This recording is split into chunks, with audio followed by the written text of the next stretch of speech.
بسم الله الرحمن الرحيم. وحلقة جديدة من حلقات الأرقام في القرآن الكريم، والنهاردة اليوم 13. طبعا انتم مستنيين الرقم 13. أنا بقى بقول لك آخر عدد كان 12، مفيش 13 ولا 14 ولا 15 ولا 16 ولا 17 ولا 18. ست أعداد أو ست أرقام مفيش، ربنا حجبهم عنك، ما ذكرهمش في القرآن الكريم عشان أنت تبحث وتتدبر وتعرف. العدد اللي جاي أو عدد ال13 اللي هنذكره النهاردة هو رقم أو العدد 19. و19 ذكر في القرآن مرة واحدة فقط لا غير، عليها 19.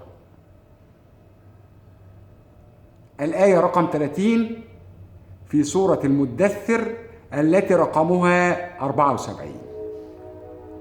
ويا سبحان الله، نيجي نشوف أول عدد نزل به الوحي على المصطفى صلى الله عليه وسلم 19. هو أنت فكرت هو ليه القرآن 114 سورة؟ طب هو القرآن مش 115 ليه؟ مش 120 ليه؟ مش 200 سورة ليه؟ مش 99 سورة ليه؟ مش 100 سورة بس ليه؟ ربنا نزله 114 سورة ليه؟ هو أنت سألت نفسك يعني إيه قرآن؟ كلمة قرآن دي يعني إيه؟ هو أنت سألت نفسك هي سورة البقرة التي عدد آياتها 286، سألت نفسك ليه 286؟ طب انت سألت نفسك الترتيب بتاع المصحف ده ليه سورة الإسراء رقم 17؟ ليه النساء رقم 4؟ ليه العلق 96؟ ليه القدر 97؟ ليه سورة الإخلاص 112؟ ليه الفلق 113؟ ليه سورة الناس 114؟ سألت نفسك الأسئلة دي؟ سورة البقرة 49 صفحة،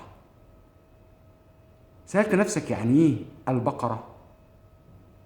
سألت نفسك يعني هو المحتوى بتاع سورة البقرة للبقرة اللي هي الحيوان أو الكائن اللي اسمه البقرة بتاعت سيدنا موسى؟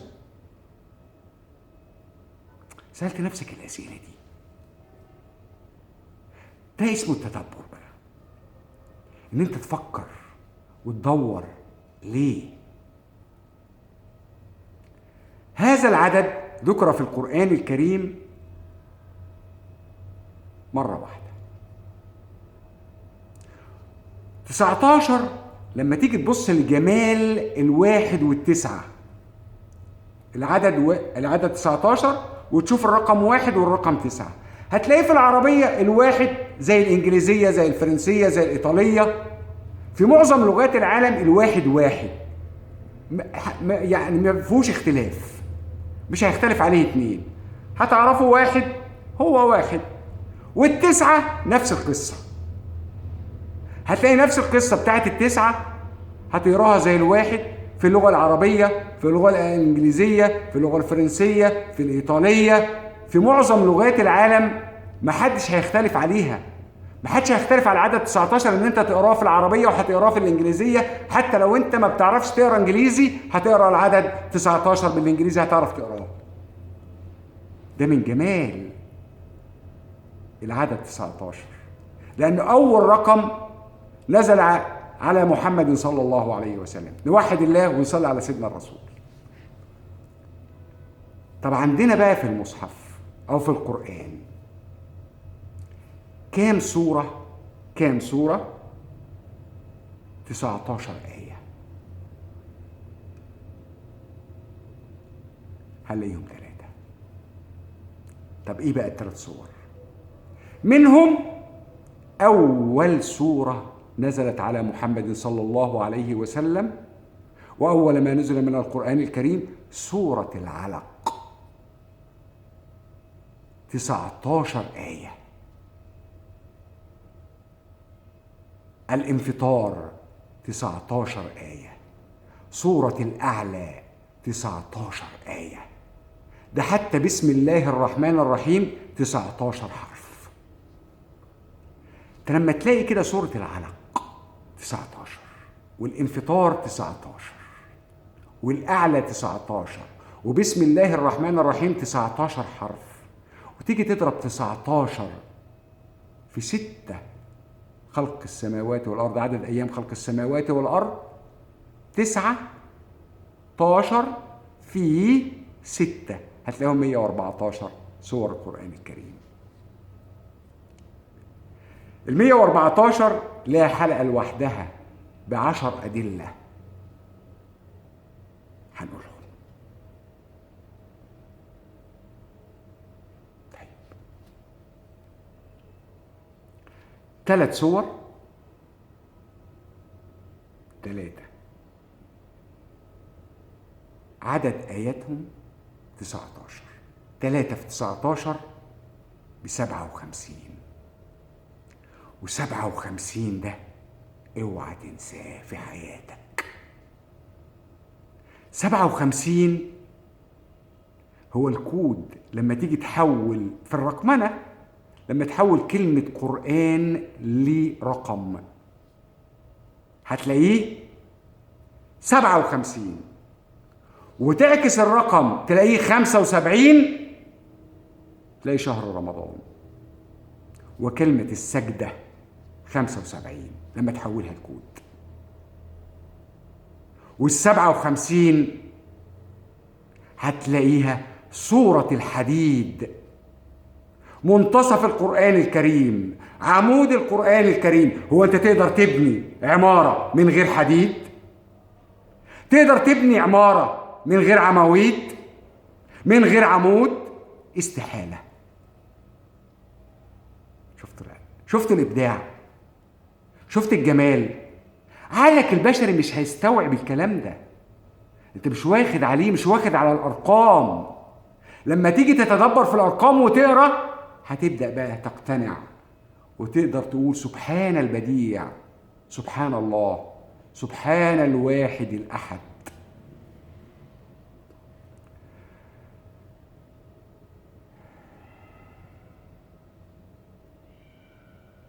المعلومة الطبية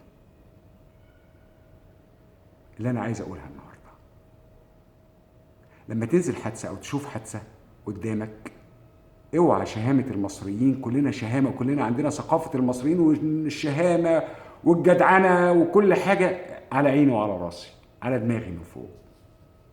بس اوعى تكون انت سبب في مضاعفة الكسر، وخاصة كسر العمود الفقري لحالة مصابة في حادثة. اوعى تحركه غلط، انت مش عارف تحركه او مش عارف تثبته او مش، اطلب الاسعاف. كل اللي عليك ان انت تحافظ، لو حد في كسر في العمود الفقري قدامك وشفت الحادثه ونزلت، تثبته في مكانه، ما تحركهوش لغايه ما يجي بتاع الاسعاف. ليه؟ كسر العمود الفقري لو انت حركته هيقطع النخاع الشوكي، يحصل له شلل. لو هو عنده كسر بس، فانت كمان بان انت عملته غلط وحركته غلط جبت له شلل، تبقى انت ايه؟ ساعدته؟ انت ضريته. عشان كده بقول لك خلي بالك، حالات بالذات بتاعت الحوادث لما تيجي تشوفها تعامل بحذر. لو انت مش عارف تثبت الكسر، ايديك بس كده هتمسك دماغه ما يحركهاش. حط اي حاجه، شوف اي حاجه على الطريق، طوب، اي حاجه تثبت بيها راسه عشان ما يتحركش لغايه الاسعاف ما يجي يركب له النيك كولر. وهو هيتعامل بقى كمحترف، هيعرف ازاي يتعامل ان هو ينقل هذه الحاله المصابه. عشان كده بقول لك شهامة المصريين ممكن تكون سبب ان انت بتعمل مضاعفات للحالة وانت ما تعرفش. اطلب الاسعاف وقول للناس اللي موجودة ساعدوني ان انا اثبت هذا الكسر في مكانه. التثبيت هو اهم شيء في هذا الموضوع. عشان كده الحلقة بتاعت النهاردة يا ريت ان انت تنشرها لكل الناس، ان انت ما تساعدش ان انت مش عارف تبدأ تفتكس، تبدأ تعمل حاجات مش صح، تزود الطين بلة. بدل ما هو يا عيني عنده كسر هيبقى عنده كسر وعنده شلل كمان. وشفت حالات كتيرة بهذا المنظر. وألقاكم بكرة على خير إن شاء الله، والسلام عليكم ورحمة الله وبركاته.